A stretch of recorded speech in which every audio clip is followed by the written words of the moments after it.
আমি শিলচৰৰ পৰা আহি পালোঁ Meghalaya to Shillong road. Shillong road আহি পালোঁ, এইটো শ্বিলঙৰ ৰোড হয়। এইটো শ্বিলং ৰোডত যামতে আমি শ্বিলং ৰোডত ৰৈ আছোঁ। বহুত দূৰ হয় ইয়াৰ পৰা গৈ পেলাই শ্বিলং হৈ পেলাই মই গুৱাহাটী গৈ আছোঁ।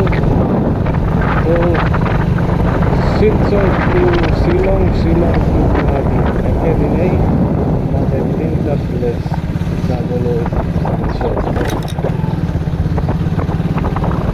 আৰু আপোনালোকে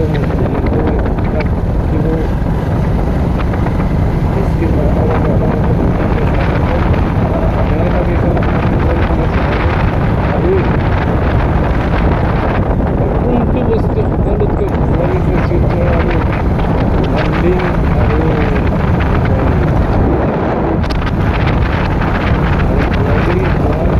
শ্বিলং চাৰিটা প্লেচত কোনটো বস্তু ভাল লাগিছে চব ঠিক আছে। এতিয়া মই ভিডিঅ'টো আৰম্ভ কৰোঁ শ্বিলঙৰ মেইন পইণ্টলৈ যাই আপোনালোকক দেখুৱাম শ্বিলঙৰ মেইন চিটি। ব'লক এতিয়া মই ভিডিঅ'টো আৰম্ভ কৰোঁ।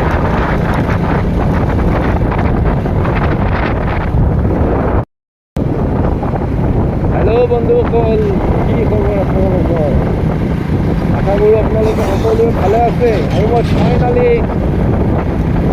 শিলচৰ টোলগেট পাৰ হ'লোঁ আৰু মই এতিয়া গৈ আছোঁ গুৱাহাটীলৈ। গুৱাহাটী যাম। গুৱাহাটীত যোৱাৰ আগত মাজত পাম মই সোণাপুৰ।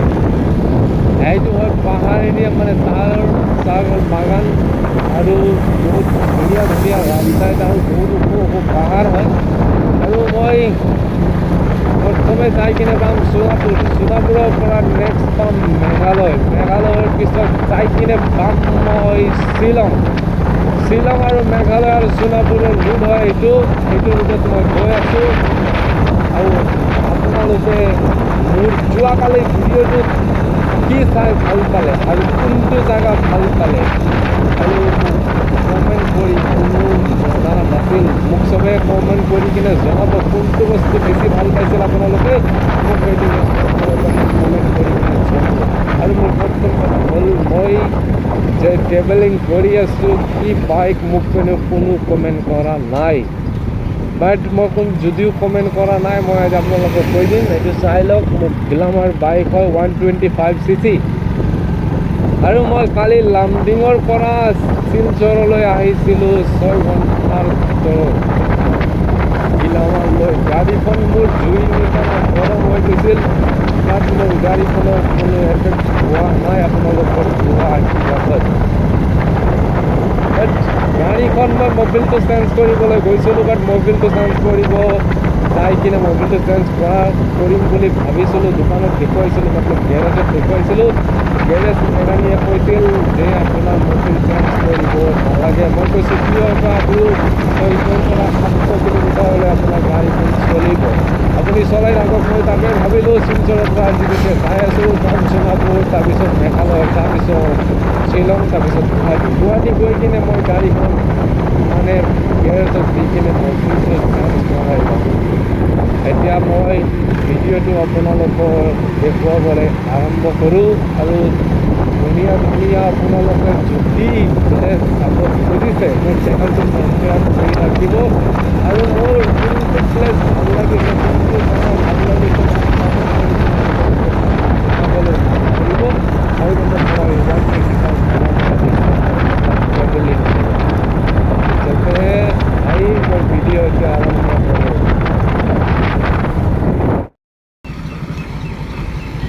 মেঘালয়ৰ গাড়ী চাক সেইটো গাড়ীত ক'ৰ পৰা ক'লৈ লাইন লাগিছে। মই আহোঁতে বহুত টাইম লাগিছে এইখিনিত।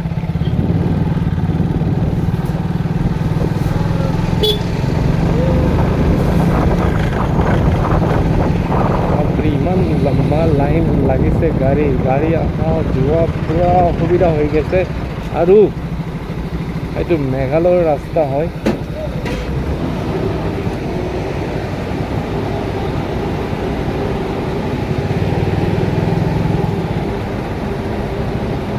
মেঘালয়ৰ ৰাস্তাত পুৰা জাম লাগিছে গাড়ীৰ আৰু কিমান টাইম লাগিব জামটো এৰাউণ্ডত নাজানো মই আৰু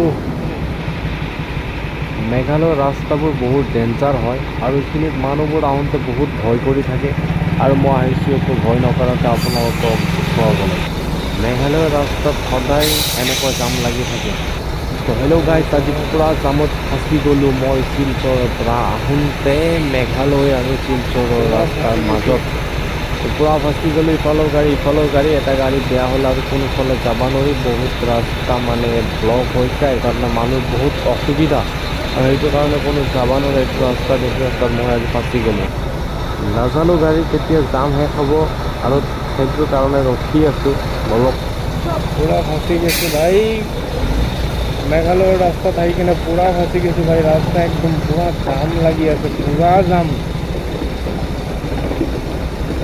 জাম লাগিছে পূৰা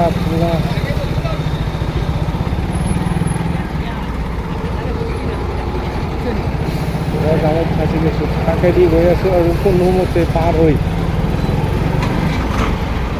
ভাই ইমান গাড়ী জাম এতিয়া প্ৰায় 400-500 গাড়ী একেলগত জাম লাগি আছে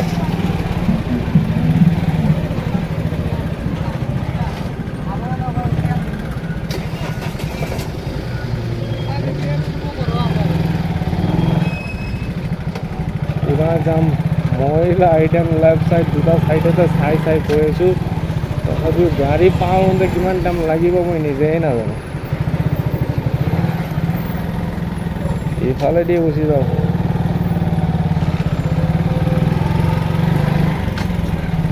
মই নাজানো আপোনালোকে চাইছে না ভাই আপোনালোকক পূৰা ভিডিঅ' দেখুৱাবলৈ চেষ্টা কৰি আছোঁ বাট আপোনালোকে চাইছে না নাই মই নাজানো আৰু আপোনালোকে চাই ল'ব তাত কিমান জেংত আহি পৰি গৈছোঁ মেঘালয় ৰাস্তাত চাওক না কিমান ওপৰত আছোঁ আমি কিমান ওপৰত আছোঁ মই এতিয়া মই আপোনালোকক কেনেকৈ পূৰা ৰাতি হওঁ অৱস্থা লাহে গৈ থাকোঁ মই ৰাতি হওঁ অৱস্থা এইটো টাইমতে ফাঁচি গ'লোঁ এতিয়া 1 ঘণ্টা ৰাস্তাত মোৰ কিমান টাইম লাগে নাজানো অলপ লাহে গৈ থাকোঁ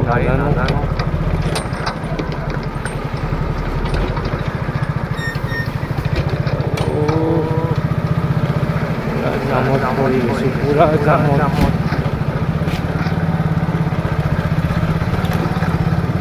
কিমান গাড়ী যে পাৰ হৈ আহিছোঁ মই আৰু কিমান গাড়ী যে আগলৈকে আছে নাজানো আপোনালোকক পূৰা ভিডিঅ' দেখুৱাব পাৰিম নে নোৱাৰিম বহুত ৰাতি হ'ব চাগে যদি নোৱাৰোঁ নেক্সট ভিডিঅ'ত আপোনালোকক পূৰা দেখুৱাম